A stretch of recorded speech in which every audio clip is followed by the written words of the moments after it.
आई और सबने राहत की सांस ली कि चलो ट्रंप बच गए। ऐसा क्यों? क्योंकि ट्रंप पहले ही धमका चुके हैं कि अगर मुझे कुछ हुआ तो ईरान को मिटा देना। ये ट्रंप जनवरी में ही बोल चुके हैं कि अगर मुझे किसी ने निशाना बनाया तो ईरान को खत्म कर देना। अब ऐसे में चलो दुनिया को एक शांति मिली, लेकिन सबसे बड़ा सवाल यह है कि ट्रंप पर अटैक क्यों हुआ।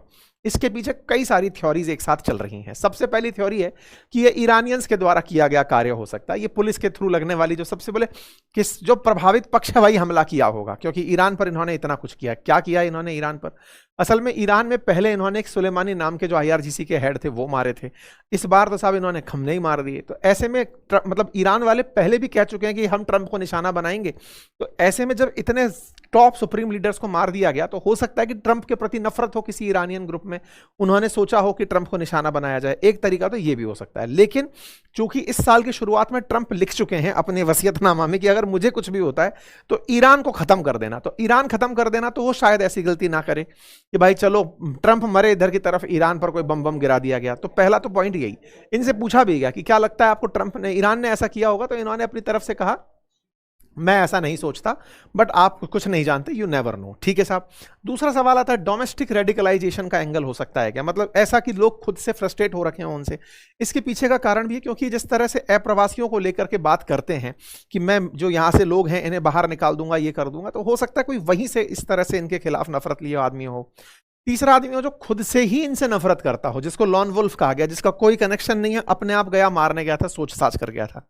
अब इसी की चीज के जांच के लिए उसके डिजिटल फुटप्रिंट जांचे जा रहे हैं कि वो व्यक्ति जिसने हमला किया है उसका असल में क्या बैकग्राउंड है, उसको जांचा जा रहा है।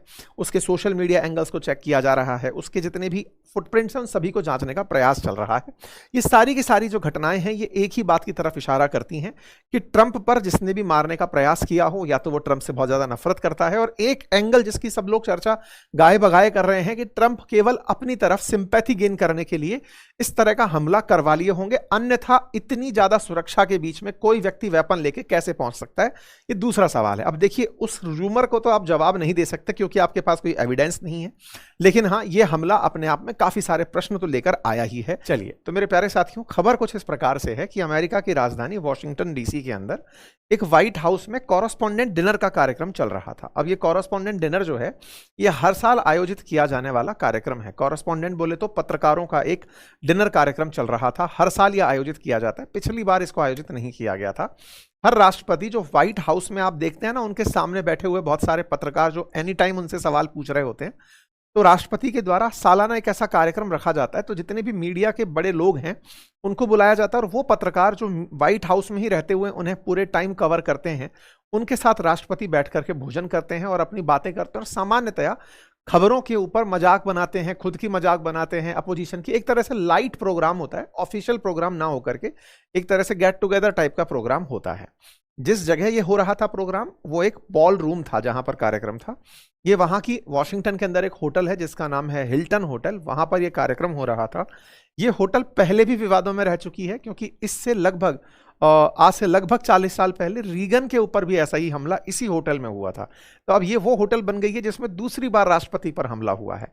तो ऐसे में जब राष्ट्रपति अंदर मौजूद थे, कार्यक्रम आयोजित किया जा रहा था, तो पत्रकारों के बीच में भोजन सर्व हो रहा था।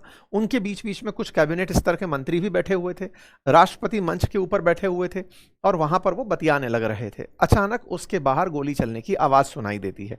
कुछ इस तरह का माहौल था। व्हाइट हाउस कॉरेस्पॉन्डेंट एसोसिएशन के नाम से ये कार्यक्रम आयोजित कराया जाता है। टेक्निकली अमेरिकी राष्ट्रपति का जो ऑफिशियल काम होता है वो ओवल ऑफिस से होता है, व्हाइट हाउस से होता है।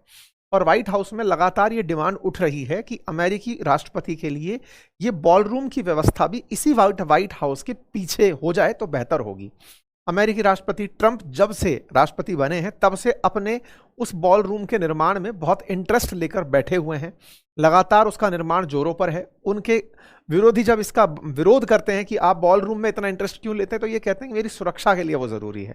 अब कोइंसिडेंस कहिए या कुछ भी आप जैसा भी समझें, ऐसे ही जिस इवेंट के लिए वो बॉल रूम बनवाना चाहते थे, जिस इवेंट को आयोजित करने के लिए ये कार्यक्रम हो रहा था, किसी होटल में किया जा रहा था। अगर होटल में ना किया गया होता तो इस व्हाइट हाउस के पीछे का जो बॉलरूम बन रहा है, जो निर्माणाधीन है, वो जब बन जाएगा तो उसमें यह कार्यक्रम होता तो शायद ज्यादा सुरक्षा होती। तो ये समझिए कि मौके की नजाकत थी, ट्रंप पहले से भांप के चल रहे थे कि उन पर हमला हो सकता है, या उसको रिवर्स में जैसे भी आपको समझना है आप समझते चलिएगा।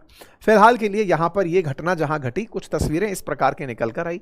ये व्हाइट हाउस के अंदर होने वाला वो कार्यक्रम है जिसको कि मतलब व्हाइट हाउस के द्वारा आयोजित किया जाने वाला वो कार्यक्रम है जिसको हर अमेरिकी राष्ट्रपति अपने पत्रकारों के साथ करता है। कहा जाता है कि 2011 में जब बराक ओबामा राष्ट्रपति हुआ करते थे तब पत्रकार के रूप में बैठे हुए थे डोनाल्ड ट्रंप, और डोनाल्ड ट्रंप ने बराक ओबामा से जब कोई सवाल किया था तो ओबामा ने उनका मजाक बना लिया था।